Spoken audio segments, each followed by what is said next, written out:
رسول اللہ کو ماننے والے ہیں، صرف اس بنیاد پر کہ اللہ کا کلمہ پڑھنے والے ہیں، انہیں آگ میں جلایا جا رہا ہے۔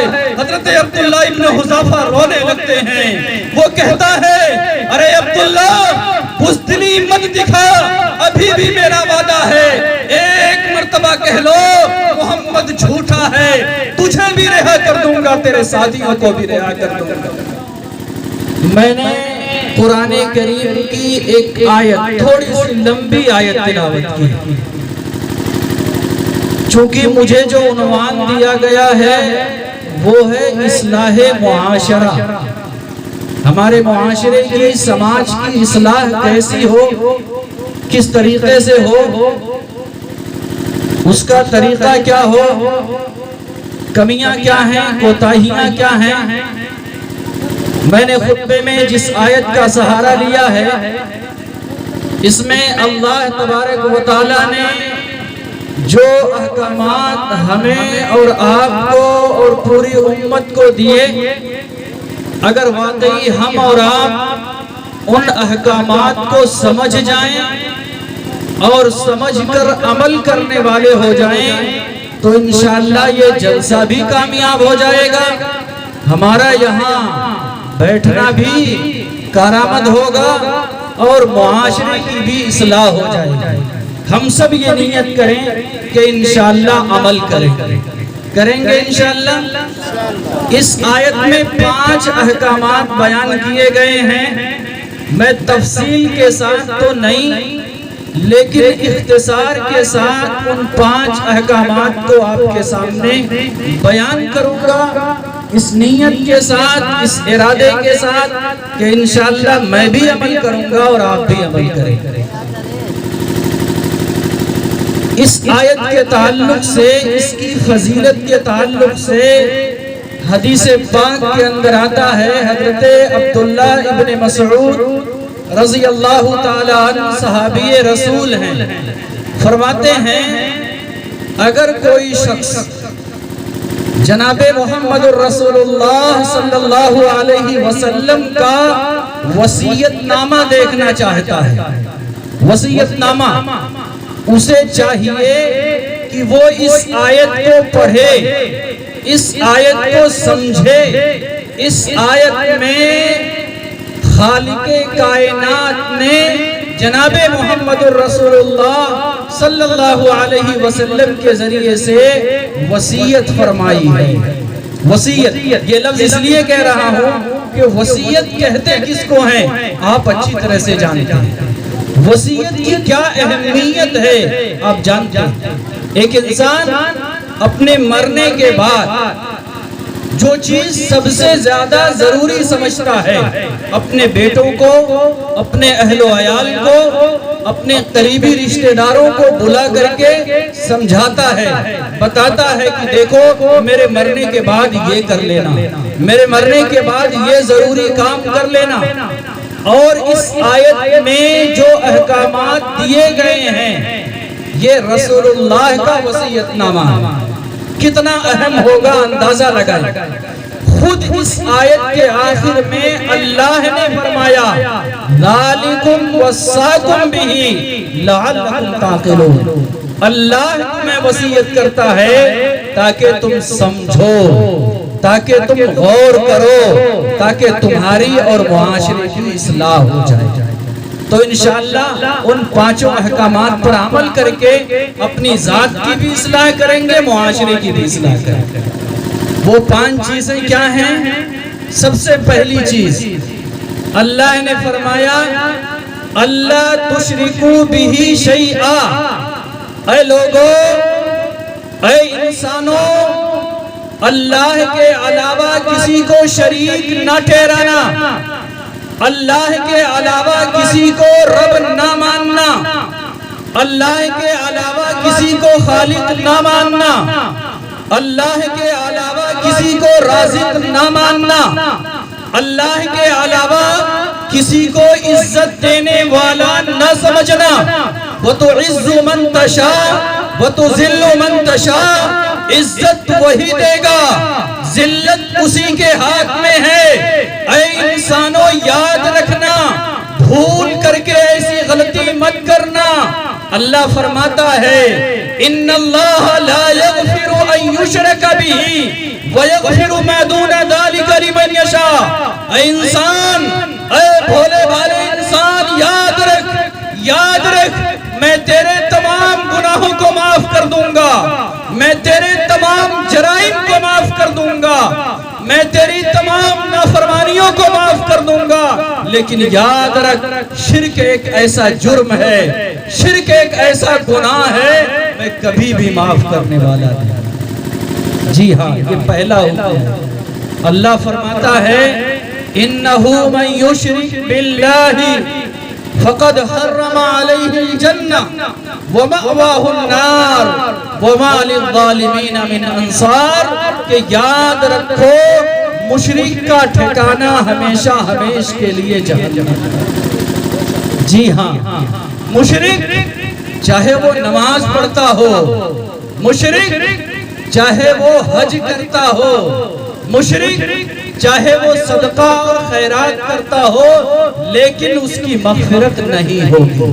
آپ سوچ رہے ہوں گے کہ مشرک اور نماز پڑھے، مشرک اور سجدے کرے، نہیں۔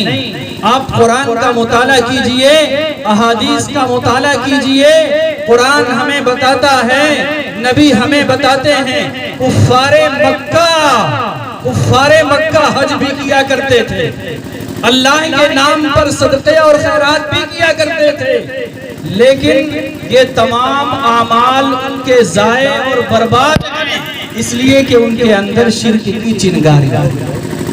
شرک اتنا بڑا جرم ہے، اتنا بڑا جرم ہے کہ قرآن کریم کے اندر اللہ تبارک و تعالی نے فرمایا وَلَقَدْ أُوحِيَ إِلَيْكَ وَإِلَى الَّذِينَ مِن قَبْلِكَ لَئِنْ أَشْرَكْتَ لَيَحْبَطَنَّ عَمَلُكَ وَلَتَكُونَنَّ مِنَ الْخَاسِرِينَ۔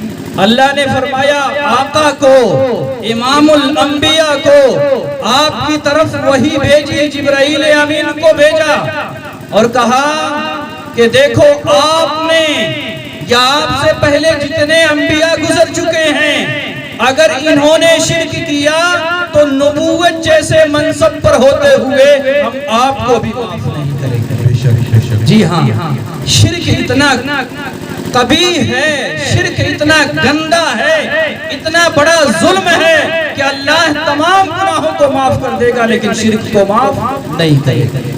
یقیناً ہم مشرک تو نہیں، ہمارا ایمان ہے، ہمارا عقیدہ ہے کہ اس کائنات کو پیدا کرنے والا ایک ہے، اللہ رب العزت کی ذات ہے، اس کائنات کا خالق وہی ہے، اس کائنات کو وجود بخشنے والا وہی ہے، لیکن جب ہم اعمال میں جاتے ہیں، جب ہم عملی زندگیوں کو دیکھتے ہیں، جب ہم اپنے کرتوتوں کو دیکھتے ہیں، جب ہم اپنے کردار کو دیکھتے ہیں تو ایسا لگتا ہے کہ ہم نے حکمرانوں پر بھروسہ کیا ہوا ہے، ایسا لگتا ہے کہ ہماری روزی ہمیں چلا رہی ہے، ہم نے خدا حکمرانوں کو مانا ہے، ہم نے خدا اپنے مال اور دولت کو بنایا ہے، اگرچہ عقیدے کے اعتبار سے یہی ہے، ہم کہتے ہیں اللہ خالق ہے، اللہ مالک ہے، لیکن ہمارے اعمال ایسے نہیں ہیں۔ یہ ایمان کی کمزوری ہے، یہ ایمان کی کمزوری ہے کہ ہم اس دنیا کو سنوارنے کے لیے وہ سب کچھ کرنے کو تیار ہیں، چاہے وہ رسول اللہ کی مخالفت ہو، چاہے اللہ کے احکامات کی مخالفت ہو۔ اگر ہمارا ایمان ویسا ہو جائے جیسا کہ صحابہ کرام کا تھا، اگر ہمارا ایمان ویسا ہی ہو جائے جیسا کہ ایمان مطلوب ہے، تو یاد رکھیے کبھی بھی ہم اس ذلت کی گہرائی میں نہیں جائیں گے۔ بس ایک مختصر سا ایک صحابی کا واقعہ ہے، میں آپ کو نقل کروں، ان کا ایمان کیا تھا، ہمارا ایمان کیا ہے۔ حضرت عمر فاروق رضی اللہ تعالی عنہ کا دور خلافت، ایک فوجی دستہ روم کے پاس جاتا ہے وہاں لڑائی کے لیے، جس کے امیر ہیں حضرت عبداللہ ابن حذافہ رضی اللہ تعالی عنہ۔ یہ اللہ کی مرضی جب وہاں پہنچتے ہیں تو جو سامنے بادشاہ تھا، جو ظالم بادشاہ تھا، اس کا لشکر بہت زیادہ، ان لوگوں نے تمام صحابہ کرام کو قید کر لیا، قیدی بنا دیا۔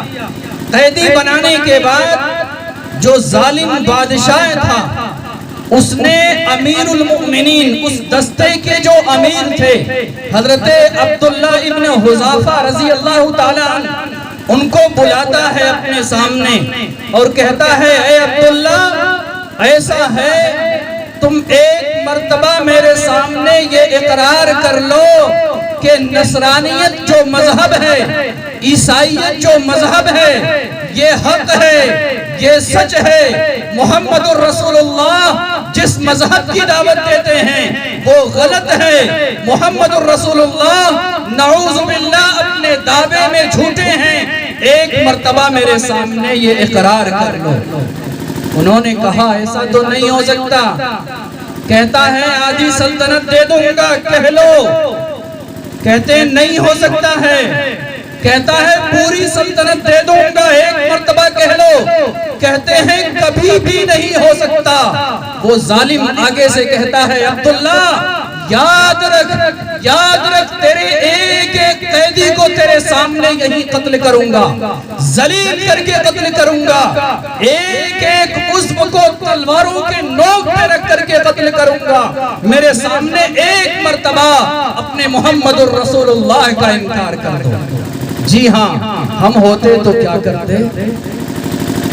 مؤذن کہتا ہے نا اللہ اکبر، آؤ اللہ کے سامنے، حیا علی الصلاۃ، آؤ نماز کی طرف، حیا علی الفلاح، آؤ کامیابی کی طرف۔ مؤذن 5 وقت تو یہی پکارتا ہے، آؤ رب کے سامنے جھکنے، لیکن ہم کہتے ہیں مجھے جھکنے کی ضرورت نہیں ہے، مجھے جھکنے کی ضرورت نہیں ہے۔ یہی وجہ ہے حالات ایسے ہیں، ہمیں در در پہ جھکنا پڑ رہا ہے۔ جی ہاں، وہ کہتے ہیں نہیں ہو سکتا ہے، ایسا نہیں ہو سکتا ہے۔ کہتا ہے عبداللہ یاد رکھ، ذلیل کروں گا، عبرت کے نشان بنا دوں گا، ایسا قتل کروں گا تیری آنے والی نسلیں یاد کریں گی۔ وہ تو صحابہ کرام تھے، وہ پہاڑ تھے، وہ ٹلنے والے کہاں ہیں؟ کہتے ہیں قتل کر دے، مجھے گوارا ہے، لیکن ایک مرتبہ اپنی زبان سے اپنے نبی کی توقیر اور تحقیر کر دوں، ایسا نہیں ہو سکتا ہے۔ وہ کہتا ہے اچھا۔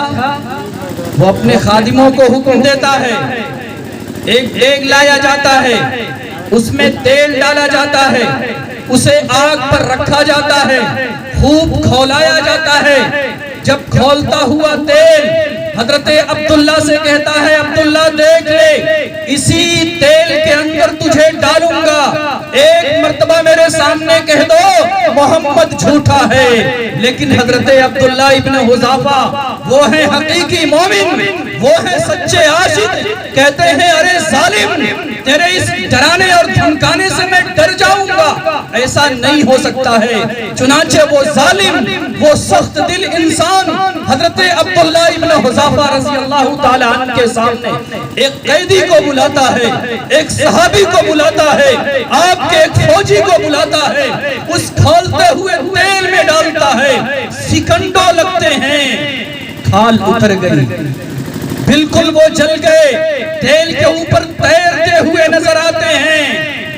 عبداللہ کہتا ہے، عبداللہ سے کہتا ہے حضرت عبداللہ ابن حذافہ رضی اللہ تعالیٰ عنہ، عبداللہ دیکھ لے یہی حشر تیرے ساتھ کروں گا۔